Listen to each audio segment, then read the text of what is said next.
Hello, in this video, I'm doing a book review on the theory of backgammon, mathematics, logic, and intuition by Dirk Schiemann. This one was requested by a lot of people. This is a very interesting and unique book. It's a very solid and comprehensive book, and it's different than most typical books on backgammon, where there's topics about strategy and they show positions and they discuss how to make the correct checker play or cube action.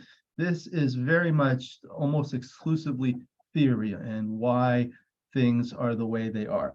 This was first published in 2021, and this is the website where you can get it. I'll post the link in the description. Please like and subscribe and put your comments on here. This is one of the most influential books on the game ever published by Wilcox Snellings, one of the best players in the world. The Theory of Backgammon is a masterpiece by Thomas Tenland, also another one of the best players. This is some more about the book. This is what he wrote. I wanted to write the book that I myself would have needed to speed up my learning process when I started playing backgammon again in 2017. So Dirk Schiemann has been playing for a long time. He took a break, started playing again, and now he's one of the top ranked players in the world. So in this book, it's very different. There is a lot of math. When I first started reading it, that was a little unexpected because I didn't know what it was. So it took me a while to actually read it. And a lot of it I didn't get until I read it over and over and over again. But there are a lot of interesting parts which I actually enjoyed, and I learned a lot about that. Let me see what else they have here in the photo gallery. Here are some photo galleries. Oh, here we go. So this is the book in English, and I believe this is the German version of it. You can order it. This talks a little bit about Dirk, but I'll go through the different sections of the book. There's the foundation section, advanced concepts and application, and the human element. And I'll briefly go through what everything includes. So the first part is about probability. That kind of goes through all the basics. And then it goes through equity, which is something that's important that new people learning the game don't really learn about this, but it's basically how much a position is valued at. That's what equity is. So he goes through how it's calculated, how the computer does it with the rollouts, the wins, losses, gammons, and backgammons. Then it talks about doubling decisions. The cube, whether you should double and whether you should take, the take pass decision, doubling point. Basically, it goes through all the theory and the math and the proofs of why things are the way they are. For example, 25% take point on the last roll proposition. And then these are converted. So if you have gammons, you can calculate the gammon adjusted wins by looking at the gammon deficit, which is the difference of gammon and backgammon losses from the gammon and backgammon wins. So you add that to your winning percentage, and that gives you a gammon adjusted wins. And it also shows how to calculate the Recube Vigorish, which is basically the value of owning the cube. So when you take a cube, you get a little bit of added equity in that, and it shows you how to calculate that when you add that to the gammon adjusted wins in the middle of the game. Then you can still calculate all those numbers based on 75% or 25% threshold to take. It talks about that. It talks about doubling, and not only the first sequence, the first roll of the sequence, but the second roll. So a market losing sequence is a sequence in which it was a double, but it was a take before the sequence, and after the two roll sequence, it's no longer a take, it becomes a pass. A lot of people, when they think of market losers, they think of just their immediate next rolls, but also it's important to understand that the opponent's going to roll, and sometimes it's the opponent's roll or the second roll that affects the market loss. It talks about volatility, redouble, market losers, Jacobi rule, the counter paradox, and then match play. There's a lot of information about match play, converting the equity from equity in money game to match winning percentage, as well as the take pass percentages and decisions, special match scores like Crawford, post Crawford, two-way. This is a very good extension, a theoretical extension of Nick Blazer's book.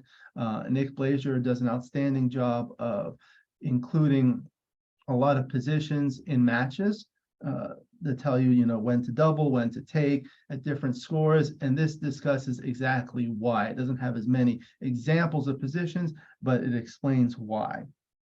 And then in the second section, the advanced concepts and applications, it talks about computer programs and extreme gammon, and this is actually very valuable because it'll teach you how to use the software. This is the best software that's available right now. There are a lot of features that's included, especially I believe the dice distribution is very important, and it tells you how to use that and how to use that to understand things. And then cube efficiency. That one's really important. I think for me, I learned a lot there.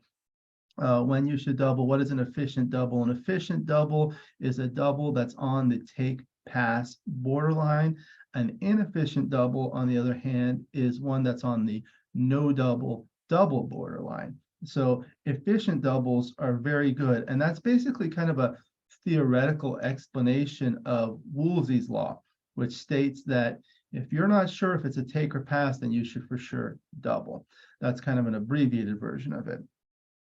So it talks about take pass decisions and doubling decisions. For money, the impact of the cube on checker play, because you may make different checker plays based on the location of the cube, whether it's in the middle, or if you own the cube, or if your opponent owns the cube. And the Jacobi rule comes into play there too. And then he has some chapters on match play in non-gammonage positions for cube action, as well as cube action in matches for gammonish positions, as well as adjusting the checker play to the match score. So goes through all these different scores, whether you're 2-away, 3-away, 4-away, whatever it is, and what your opponent is and how you should adjust. It talks about the 5-point match and longer matches. And in the final section, I find this one very interesting. And this one you can actually learn a lot about without the math.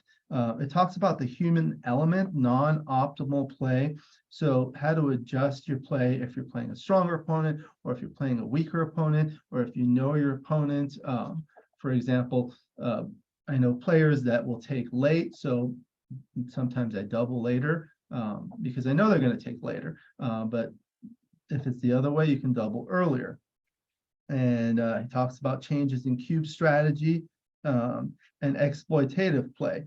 Exploitative play is a very interesting concept, which is basically exploiting your opponent's weaknesses, which means you can make a technically incorrect play that will increase the likelihood that your opponent will make even bigger errors. So you can kind of gain a lot on that, even though it does increase your PR, but it increases your opponent's PR even more.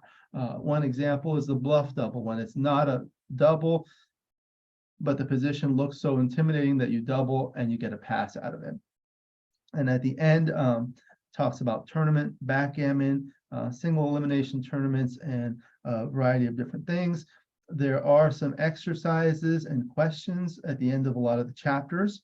Overall, it's over 350 pages. I learned a lot about this, about backgammon, the theory, the math. Not that you need to know this to be able to play better, but I believe for me, it's helped me understand the reasons why we do certain things, double at certain points, make certain checker plays. And when I understand the reason for why you do that, it helps me play better so I can make those decisions better. It's not a book for a beginner, and it's not a book for someone who's looking to learn about strategy about a specific area, such as opening positions or blitzes or something like that. There is a lot of math, there is a lot of theory. It's a beautiful book. It's a hardcover book, nice for people that like to collect books. I actually like it. It took me a long time to read it because it's very dense. The material is solid and it's very long. And there were parts that I had to read over and over multiple times to really understand it. So you really need to prepare yourself for that if you're going to buy it and invest in the book. I don't know the price here. Oh, here, 99 euros or 100 euros, about 100 euros.